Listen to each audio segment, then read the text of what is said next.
I became obsessed with being the baddest motherfucker that God ever created. Am I that? I don't care. I believe it. And I was trying to tell him, once you become obsessed with something, obsessed, it's okay to be unbalanced for a while. You have to be unbalanced to find every bit of energy and strength that you have to pull it off. Then you get balanced once you become great. Just don't give up. Just don't give up. The winners continue where the losers stop. Even if right now it doesn't make sense. One day, I'm very, very sure, when you start to see the connections and things fall into place, you will maybe also realize that it couldn't have been different.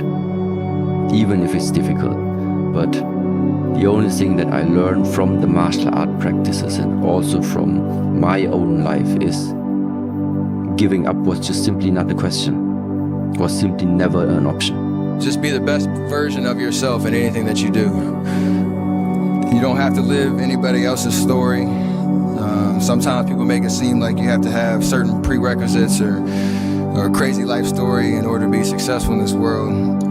But the truth is, you really don't. It doesn't matter where you come from, what you have or don't have, what you lack, what you have too much of. But all you need to have is faith in God, an undying passion for what you do or what you choose to do in this life, and a relentless drive and the will to do whatever it takes to be successful and whatever you put your mind to.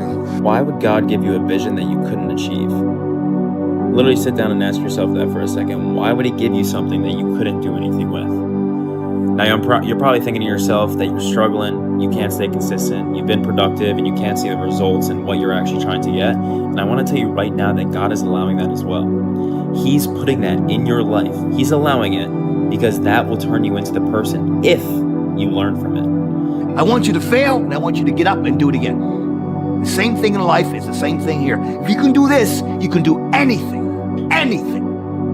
Right now, you're 5% away. 5% away from being a champion. There's two things I've learned from these past 7 months. Number one is that hard work pays off. And number two is that dreams come true. And that's what's happening. The biggest mistake a person can do right now is to give up. You might not reach the best version of yourself in this lifetime, but a better one than you are right now. There are graveyards full of men who thought they had more time. Action waits for nobody. Progress waits for nobody. It doesn't matter if you're tired. It doesn't matter if you're sore. It doesn't matter if you don't want to do cardio. You do it with the motivation to begin and the discipline to endure. Victory is only a matter of time. I don't care how bad you want to quit. I don't care how bad you want to stop. Give up. Turn around. Don't do it. When you start something, you better finish it. You can achieve great things even though you think the only option is to quit. The only option is to give up or stop. You are capable of so much more. So keep getting 1% better every day and never quit. Don't stop. I get happier about the harder it is because I know that no one else will follow. It's a selection effect. And I think if you can shift from this is hard to no one else will be able to do this, then it flips from being this thing that you're like, oh, poor me, to oh, poor everyone else who's going to have to try. So, mentality is the only thing that gets us through life. I was an underdog.